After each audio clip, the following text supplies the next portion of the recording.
Welcome to the Good Life, Great Careers podcast. My name is Caitlin Betts, and I'm the Director of Talent Acquisition for the state of Nebraska. I am joined today by my co-host, Brian Civic, the Director of Workforce Training and Development for the state of Nebraska. The state of Nebraska is a great place to start or grow a career. In fact, Nebraska state government is one of the largest and most diverse employers in the state when it comes to career opportunities. If you're looking for a meaningful career, we probably have something in your career field. Our career opportunities are all posted at statejobs.nebraska.gov. If you stay tuned until the end of our episode, we'll share some specific information with you about how to find and apply for those opportunities. As we've shared with you in prior episodes, we're excited to share more of the great careers available here in state government through this podcast. Each episode features a different state teammate as our guest to tell us about their own career journey in public service and providing some insights and advice and maybe even some opportunities currently available with their state agency. Today, we're excited to have with us Carrie Gans, the Assistant Telecommunications Director with the Public Service Commission. Carrie, welcome, and thank you for taking some time to speak with us today. We'd love to start off by just getting to know you a bit better. In a few sentences, tell us about yourself. Sure. Well, first of all, thank you for having me. I think that this is great work that you guys are doing to kind of highlight some different opportunities throughout the state. And state employees are amazing. They're in it for the right reasons. They're public servants at heart, and I'm just really grateful to be here. So thanks again for having me. As far as about me, I am a Nebraskan through and through. I was born and raised in Nebraska. Initially, I was raised on an acreage just right outside of Lincoln, and then around the age of 10, I think we moved into the city. I graduated high school from, I was a Rocket, so the Northeast Rockets, and then went to Doane College for my undergrad, and then got an MBA from Nebraska Wesleyan University. I actually worked as a state employee for a while, just while I was in college, went into the private sector for a while. I was in the insurance industry for about 12 years, and then decided that I was ready for a change, and I enjoyed my employment so much as a state employee before. I decided to look for some state employment opportunities, and the stability that comes along with that is also a big bonus. So I kind of looked around, and I found some employment opportunities with the Public Service Commission, and that's kind of what brought me to my current role as the Assistant Director of the Telecom Department. Could you expand on that a little bit of your agency specifically? What does the Public Service Commission do? What role do they play? And then with that as well, if you could expand even further on your own role and your current career and some of the aspects of that. Yeah, absolutely. Yeah. So the Nebraska Public Service Commission, or the Public Service Commission, it's a constitutionally created regulatory body. It's comprised of 5 elected commissioners, and they represent their own districts. And then, of course, we, the staff, provide recommendations to the commissioners for different proceedings and different items that are within the scope of the Public Service Commission's responsibility. And as far as the areas of responsibility that the Public Service Commission kind of oversees, we have a number of different departments. I work within one department at the Public Service Commission. They regulate a number of different public utilities, including I work in the Telecommunications Department and the Nebraska Universal Service Fund, which is kind of within that one department. They also regulate natural gas, transportation, grain warehouses and dealers, and modular housing and recreational vehicles. So there's a number of different areas within the Public Service Commission that are regulated by them. So we have, in our department, we have about 11 employees. I think overall at the commission, there are around a little over 50. So 50, I think 53 maybe is about the count where we're at right now. We are growing currently because of some federal grant dollars that are coming our way. So we will have a number of additional employees added to that number. So we're really excited about that and the opportunities that will bring for the commission and for the state as a whole. So in terms of my position and what I do at the commission currently, as the Assistant Telecommunications Director, I support the director in strategic objectives within our department. I assist with policy development. I assist with administering a lot of the sub-programs within our department, including programs like we have a telehealth grant program that supports healthcare providers. It's a mirror to a program on the federal level, and it supports additional funding for them in their telecom services, essentially. We also have an E-rate program, and E-rate is a program set up for schools and libraries to receive adequate broadband access at the schools and libraries, and so we have a grant program that's set up for that. We also have a Lifeline program that helps provide a subsidy for people that are low income, and they can receive some support in funding their telephone bill through that program. So there's a number of different programs that we have. One of the larger programs is the Nebraska Universal Service Fund program, which that is intended to help get equitable and affordable services out to the hardest to reach places within the state. So there are a lot of places in rural Nebraska that really don't have adequate service. And the goal of that program is to make the service more equitable or to bridge that gap. We have a number of other programs that do a similar, kind of have that similar goal. One of the newer programs is the Nebraska Broadband Bridge program, which was approved by the legislature a couple years ago, and that was kind of driven by our governor, Governor Ricketts, has really supported that program and has provided funding for us to get some additional broadband deployment out throughout the state. So previous to my current position, I was a policy analyst. So that's where I started at with the commission. I joined the team as a policy analyst. And as a policy analyst, you look at a lot of different data and figures from various sources, and there's a lot of research involved. And obviously, in the name of the title, an analyst is analytical. So looking at different state and federal policies and how those might impact or how we might take action on different things within our scope of responsibility and what we can do with that information. And also, we have a lot of different grant programs, so a big part of the job was to review grant applications, review reimbursement requests.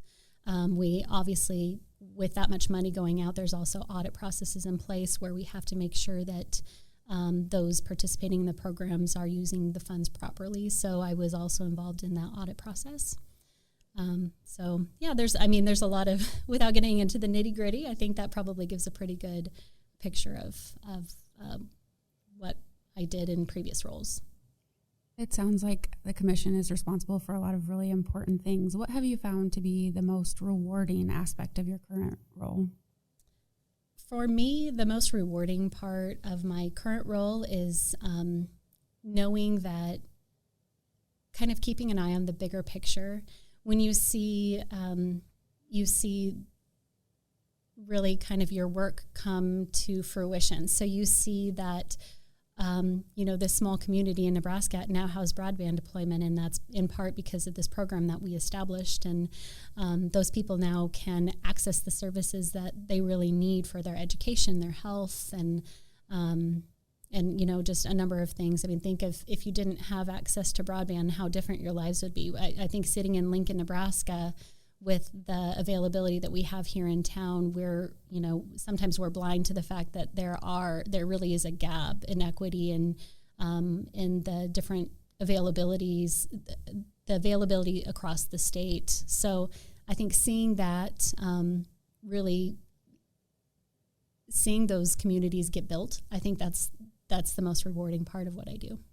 In your career, or in your current role even, maybe, I guess one question is, what's a day in the life look like for you? Is it kind of same work every day, or does it change from day to day? Is there a lot of difference from day in and day out? Or I have had jobs in the past where it's kind of Groundhog's Day. You come in, you know exactly what your day is going to look like. You know that you're going to, start your day doing this task, and then you're going to shift over after an hour to do this task. In my current role, and I don't mind a Groundhog's Day type job. You know exactly what you've got going on. You know what's happening. You know what you're going to be doing and when. But really, in my current job, every day is different. You have, like for instance, today I met with an analyst and discussed a few different things regarding some reviews that we're completing right now, and then shifted over to a last minute meeting that was that I got pulled into, and then here I am. But I think that there's a great variety in the work that we do, and because of the amount of different projects and the programs that we work on, there's always something different to be done. Sometimes the work may just involve sitting down and crunching some numbers. Sometimes it may involve reading and researching. Sometimes it may involve sitting down and talking to stakeholders, or reviewing some grant applications. It really does vary from day to day, and it's kind of refreshing as long as it is refreshing. It's not as long as, but it really is refreshing. It's a refreshing approach to work, to be able to try to kind of manage those demands, but at the same time always have something different and new, and it never gets boring, I will say. What would you say is the biggest challenge in your current role that you encounter? Sure. I think the biggest challenge, we have some challenges coming up, obviously, that I'm kind of trying to process. Obviously, we're not quite there yet, but I would say the biggest challenge within my job is managing conflicting demands and shifting priorities. So there's always priorities, and then I think the biggest challenge is tackling those that are highest priority first, and that can change in an instant. So I think the changing demands, I think, is probably one of the more challenging things in my job. What would you say is one of your favorite perks or benefits of working for the state of Nebraska?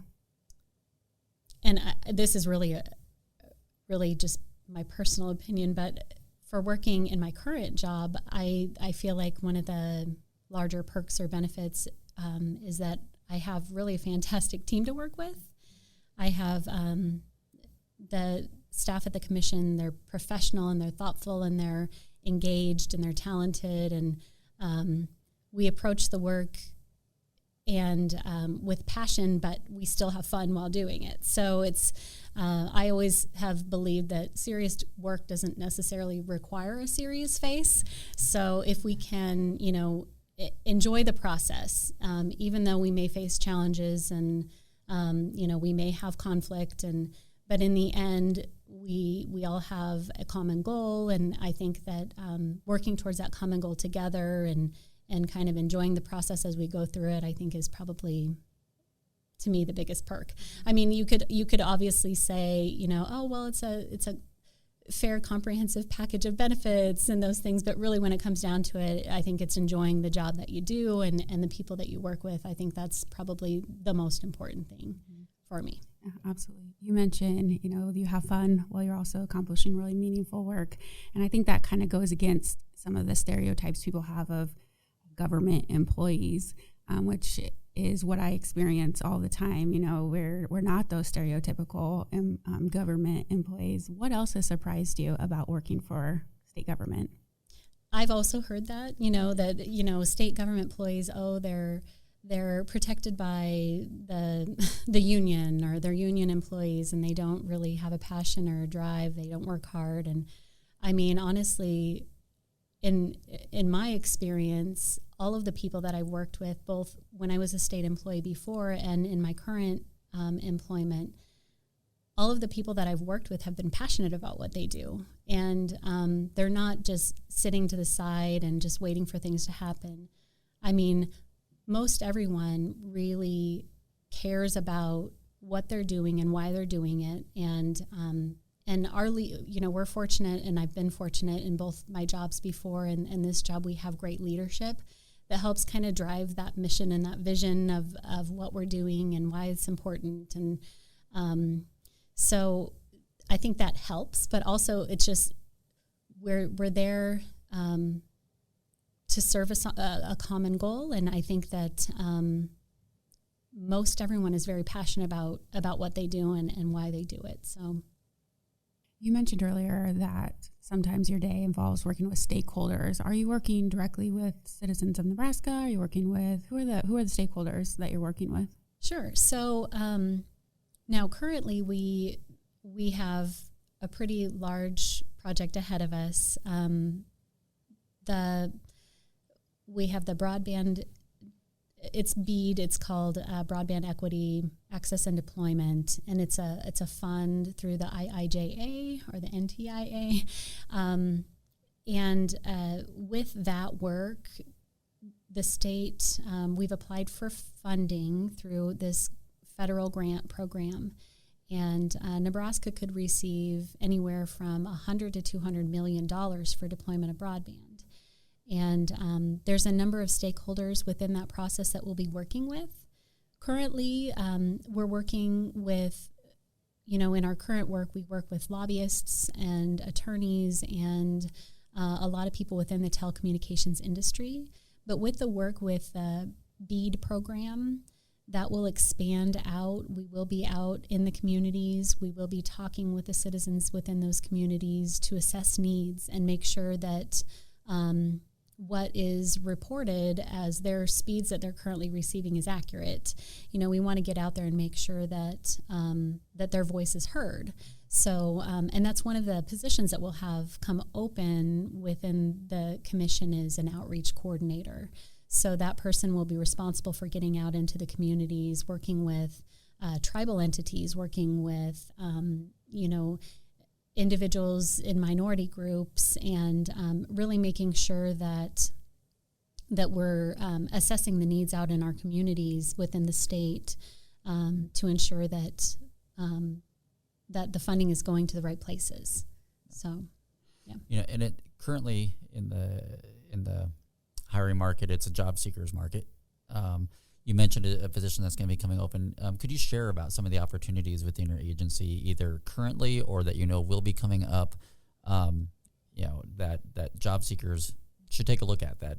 And any pain points maybe you're having of filling positions, but love to share about hear about some of the opportunities right now that you have in your agency. Yeah, absolutely. I'm happy to do that. So we have. Through this federal grant program, we have a number of different openings that we anticipate will come open shortly. We do have 2 currently posted. Now, by the time this airs, whether or not those will be filled is yet to be determined, but currently we have posted on the jobs website, which I know you said that you'll be kind of sharing information later on in the podcast about how to get to those jobs. We also link to those jobs through our website when we have job openings available. But currently we have 2 openings, one for an HR specialist, because we'll be hiring so many people. Our HR specialist currently will need some support in getting all of that done. And then we also have an opening for an attorney to help with the kind of the initial groundwork for writing some of the for working up some of the legal stuff in relation to the BEAD grants and other grants. We have also capital projects funds that will be coming to the state, and that has been approved. So we've been approved for $80 million for capital projects funds within two congressional districts of the state. Some of the other positions that we have coming open, we have the outreach coordinator, which I just mentioned, and they'll be doing kind of an in-depth outreach effort throughout the state. We'll be doing, we have a grant auditor position coming open, at least one, maybe more than one. Program manager, I mentioned legal counsel, technical specialist to assist in those outreach efforts. So they'll be helping set up virtual meetings, Zooms, assisting with some additional information in relation, could be related to the telecom industry in general. And then we have a grant accountant and an administrative assistant. So we are kind of in the infancy stages of kind of developing our overall plan. We've applied for kind of the initial planning grant funding.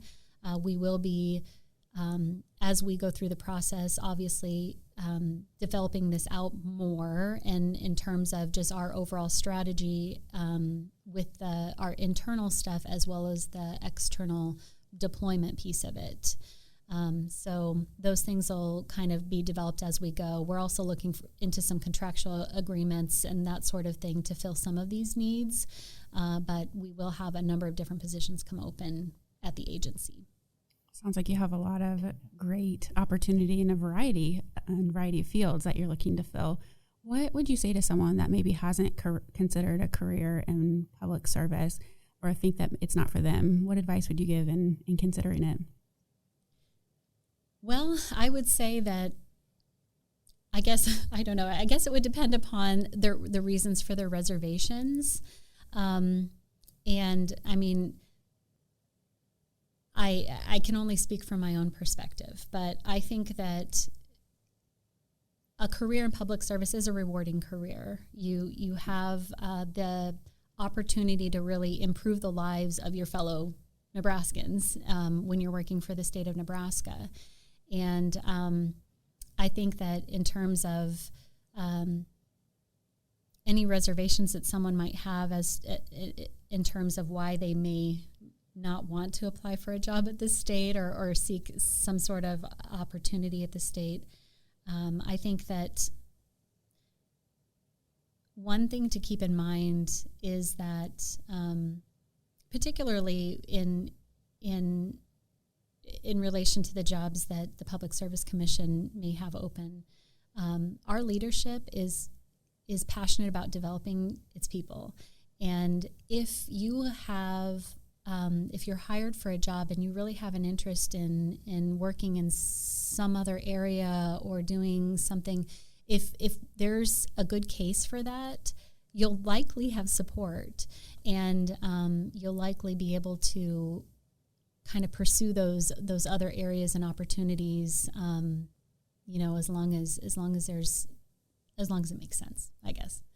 But that's one thing that I really appreciate about our leadership is they really do care about the employees and their growth as professionals and as people. So we talked about how the jobs will be posted on the state jobs website as those opportunities come up. But if people want to know more and learn more about and educate themselves about the Public Service Commission, how can they go about doing that? Sure. So we do have a website that people can go to learn more about the Public Service Commission. pse.nebraska.gov, I believe, is our website. So that's a good place to go and kind of get some general information about the different Public Service Commission departments and what we do. There's a lot of information out there, obviously, that would be more industry or stakeholder specific, but it also gives just kind of the general person an idea about the different forms and processes and stuff that are in place at the agency. I think that we do have commission meetings, and if anybody ever wants to listen in on those commission meetings, we do have those meetings, and it's usually about once or twice a month, usually about every other Tuesday, I think is about the timing, and occasionally that'll be off a little bit if there's a holiday week or something like that. I want to circle back to, you mentioned that you worked for the state while you were in college, and I think sometimes people don't even consider the state as an employer at that point in their lives. What was your role at that point? Oh, sure. Yeah, I'm happy to talk about that. So it was shortly after I graduated from high school. I wanted to, while I was attending college, I wanted to get a job, and at the time, I was pregnant and getting ready to have my first daughter, and wanted to have a stable job. So I applied for a job with the Department of Health and Human Services.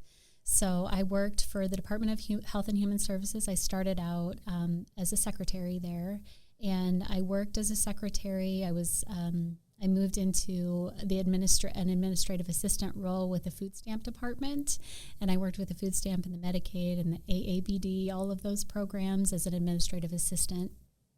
I then had an opportunity to shift to a different department under the same umbrella. So I received a job offer as an office manager for the child support enforcement department, and at the time that was under Health and Human Services. I think it may still be. So I worked there as an office manager for a couple years, and then went back to work for economic assistance as a social service worker. So I did that, and then I decided that it was time for a change. And again, the people there, I still keep in touch with. That was 15 years ago or more, and I still keep in touch with several of the people that I worked with there. Just great people, really passionate about what they did and the people that they served, and the programs that they were able to offer to people in need. It was a great time in my life, and I did decide at that point I was ready for a change, and I decided to go out into the and work as an underwriter in the insurance industry. So I did that for about 12 years before I came to the current department that I work in. That's awesome. I love how you really have grown your career through this state and taken advantage of all of the opportunity to continue to learn and grow in your career. So thank you for sharing that. Yeah, it is, and absolutely, it's a great story. And it's what we like to highlight and spotlight on this podcast. So it's a great story to hear. Is there anything we have not covered about your own career journey, about your agency, or anything else that you would like to share with us? No, I think that we've covered. I think that we've covered most everything. Okay. Yeah. All right. Fantastic. So what that means is it's the hot seat questions. Oh, that's what's okay. left. I don't know. Did Caitlin warn you about these? Yeah, this I chair might got not really have warm all of a sudden. Yeah, nothing major or controversial. All right. So we'll start off easy. Do you prefer surfing or skiing? Oh, I would get hurt with either one. So I guess it doesn't specify if it's snow skiing or water skiing. So I'm going to say surfing. Okay. Yeah. What's your favorite breakfast? I love eggs and toast. Just simple. Yep. Basic. Yeah. Yep. Can't go It's wrong quick with that. and yep. Have you ever won a contest? I have. I have won a contest. In high school I was on the speech team and I won some contests doing that. Okay. Yeah.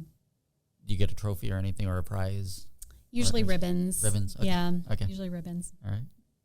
Not high budget stuff. Would you rather be able to fly or have super strength? I think I would rather be able to fly. Yeah. I could get so many places so much quicker. Yeah. Yeah, I would agree. I think that's a great question. It sounds fun, though. Plus, if you have super strength, everyone's going to be asking you to open jars for them and stuff like that. Yeah. If you need to talk to someone, do you prefer a phone call or a text message? That's a really great question. And, I think it depends. It depends upon what the subject Probably on is, how much you like the person. Yeah. How long is this text message conversation going to be? Can we just make it quicker by getting on the phone? That's have you ever thought about is there of a world record that you might have a shot at breaking? Oh.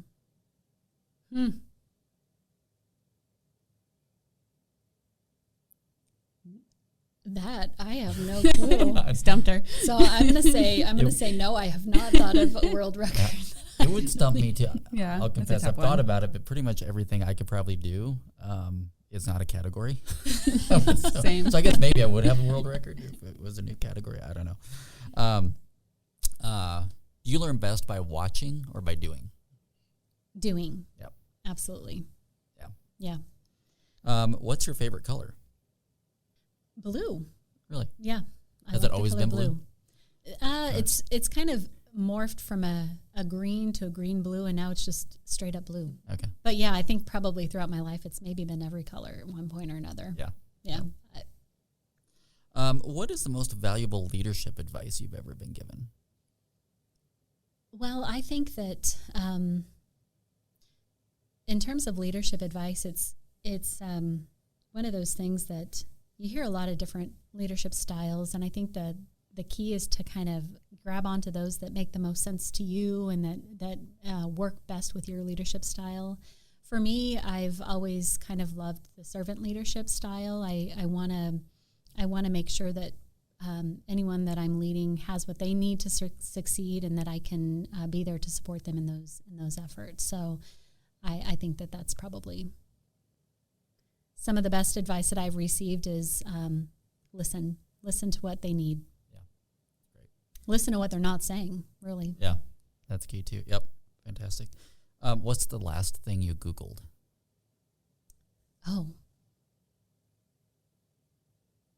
probably we're doing some remodeling at the house. So probably something to do with that. We had some new countertops put in, so how long do I need to let the sealer stand on the countertops is probably what I Googled. How boring is that? You know what I don't understand is how people used to know how to do stuff. I know. Because I'm the same way. Stuff around the house or working on the car. And I asked my dad one time, because my dad was very handy when I was growing up, and I asked him one time, how did you know how to do all this stuff? Yeah. Didn't have YouTube, didn't have Google, but would you rather visit Carhenge or Stonehenge? I've been to Carhenge, and it's a unique place, but I think that Stonehenge would be next on my list then out of those two. Same for me. We stopped by Carhenge several years ago on our way up to the Black Hills, and interesting is a good way to describe it. Yes, yeah. It's fun. It is. Any final career advice you'd give anyone looking to start their career, or maybe even looking maybe for a career change? Any advice you would give them? I think that do your due diligence in looking at what is available, what really interests you, what you think you might want to learn more about, or what you think you might bring to a position. I think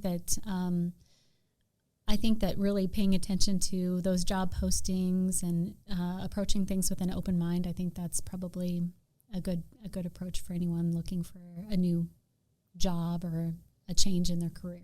Yeah, it's great advice. Well, Carrie, I want to thank you again for joining us today and taking time out of your busy schedule to talk to us about your agency, about your own career journey, and the opportunities within your agency as well. Is very interesting and informative and educational. To our listeners, if you want to check out any of the great career opportunities with the state of Nebraska and specifically with the Nebraska Public Service Commission, we'd encourage you to go to statejobs.nebraska.gov. That's statejobs.nebraska.gov. And then when you're there, just click on the Find a State Job link. And once you're there, you can find links to all of the different, you can do a search for all the different opportunities. You can filter through the different agencies and find jobs openings with those specific agencies as well. Also, we'd ask you while you're there to find the links to our Nebraska State Jobs social media channels for Facebook, LinkedIn, Instagram, and Twitter. And please give us a follow if you're not already. And that way you can stay up to date on all of the different postings and opportunities that come out there. We'd love to have you follow us, and so you can learn more about the great opportunities and career opportunities we have here. You can also check us out on YouTube. Just go to YouTube and then search for Nebraska Department of Administrative Services on YouTube, and be sure to hit that subscribe button, and that way you will be notified when future episodes of our podcast drop. On behalf of our guest, Carrie Gans, and my co-host, Caitlin Betts, and myself, Brian, I want to thank all of you for listening to us in our latest episode and in learning more about the great careers here in the Good Life.